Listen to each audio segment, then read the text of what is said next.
छत्तीसगढ़ की 11 लोकसभा सीटों पर मतदान संपन्न होने के बाद मुख्यमंत्री विष्णुदेव साय ने कांग्रेस नेताओं के चुनावी अभियान पर निशाना साधा है। उन्होंने कहा कि भाजपा का पूरा चुनाव अभियान विकसित भारत के विजन को लेकर था। वहीं मुद्दा विहीन कांग्रेस ने सिर्फ झूठ और बदजुबानी को ही अपना ध्येय बना लिया था। आगे कहा कि कांग्रेसी कितना भी कीचड़ फैलाए, कमल ही खिलेगा।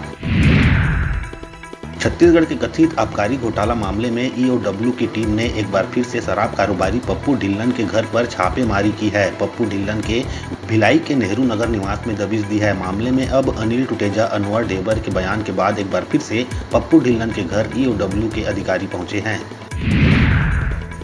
नारायणपुर के छोटे डोंगर इलाके के ग्राम कलेपाड़ में नक्सलियों ने ग्रामीण पर जानलेवा हमला किया। घायल ग्रामीण को मृत समझकर नक्सली मौके से भाग निकले, जिसके बाद में सुरक्षा बल के जवानों ने उपचार के लिए अस्पताल ले गए। मौके पर फेंके गए पर्चे में नक्सलियों ने ग्रामीण पर पुलिस मुखबिर का आरोप लगाया है।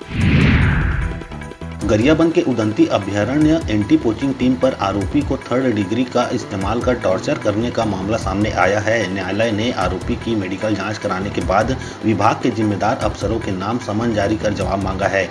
आरोपी हजारी गोंड ने न्यायाधीश के समक्ष 3rd डिग्री के इस्तेमाल का आरोप लगाया। आरोपी ने करंट व पिटाई से बने चोट के निशान भी दिखाए।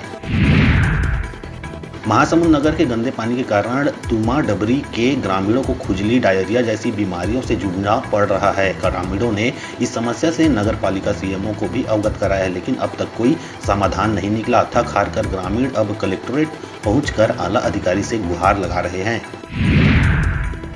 बिलासपुर जिले के तोरवा थाना क्षेत्र अंतर्गत देवरी खुर्द जाने वाले मुख्य मार्ग में दर्दनाक सड़क हादसा हुआ। सड़क में बने डिवाइडर से तेज रफ्तार कार टकराकर डिवाइडर के बीच लगे पोल से जा भिड़ी। इस घटना में कार सवार 2 लोगों की मौके पर ही मौत हो गई और अन्य 2 लोग गंभीर रूप से घायल हो गए। मौके पर पहुंची तोरवा पुलिस मामले की जाँच कर रही।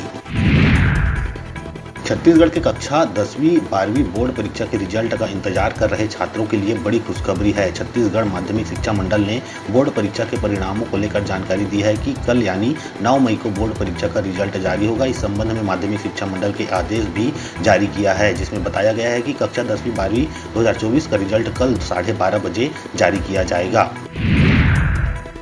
कोरबा जिले के जंगल से निकलकर एक भालू मड़वा रानी रेलवे स्टेशन के पास जा पहुंचा। वो जंगल में लौटता इससे पहले ही लोगों की आवाजाही शुरू हो गई। इससे भालू घबराकर पेड़ पर करीब 20 फीट ऊपर चढ़ गया। इधर भालू को देखने लोगों की भीड़ उमड़ती रही। आखिरकार मंगलवार की देर शाम जब भालू पेड़ से उतरा, तब जाकर उसे जंगल में खदेड़ दिया गया।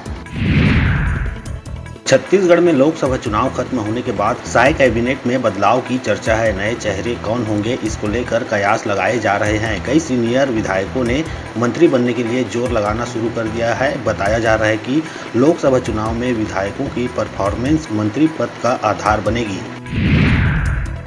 खैरागढ़ छुई खदान गंडई जिले के ग्राम देवरी में तेंदुपत्ता तोड़ने गए यादव दंपत्ति पर भालू ने हमला कर दिया। हमले में दोनों गंभीर रूप से घायल हैं। महिला के पैर में गंभीर चोट आई है, वहीं उसे बचाने गया उसका पति भी गंभीर रूप से घायल हो गया। फिलहाल दोनों को इलाज के लिए अस्पताल में भर्ती कराया गया है।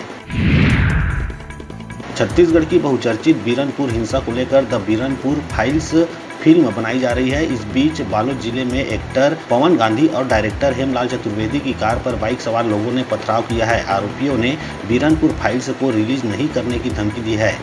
मामला बेरला थाना क्षेत्र का है। रायपुर से बेमेतरा मीडिया से फिल्म के बारे में प्रेस वार्ता करने जा रहे थे। हसदा में रुके हुए थे, तभी बाइक सवार आए और गाड़ी पर पथराव कर दिया।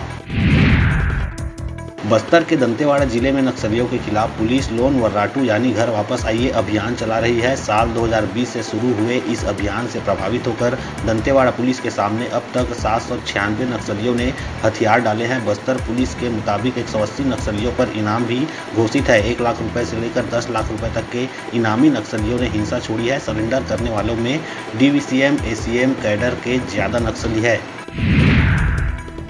लोकसभा चुनाव के तीसरे चरण में छत्तीसगढ़ की 7 सीटों पर 71.06% मतदान हुआ। यह वोटिंग साल 2019 की वोटिंग से 0.19% ज्यादा है। अब 4 जून को चुनाव का रिजल्ट जारी होगा। लोकसभा चुनाव के तीसरे चरण में इस बार सबसे ज्यादा सरगुजा लोकसभा में 78.78% मतदान हुआ। बिलासपुर लोकसभा में 63.95, जहां सबसे कम मतदान हुआ। बीजापुर जिले के अंतर्गत आने वाले इंद्रावती टाइगर प्रोजेक्ट के महाराष्ट्र सीमा क्षेत्र से लगे सैंड्रा और माड़ के जंगलों में 17 वन भैंसों का झुंड देखा गया है। पहली बार इतनी बड़ी संख्या में दिखाई पड़े वन भैंसों के नस्ल की शुद्धता की जांच की जाएगी। बता दें कि प्रदेश में कुल 37 वन भैंसें हैं। रायगढ़ जिले में बुधवार की दोपहर सुभाष चौक स्थित अमित जींस शॉप में एकाएक आग लग गई। घटना की जानकारी लगते ही तत्काल दमकल वाहनों की मदद से आग पर काबू पाने की कोशिश की गई। घटना के कारणों का पता नहीं चल सका है। आग लगने का कारण अभी अज्ञात है। नुकसान का आकलन किया जाना भी अभी बाकी है।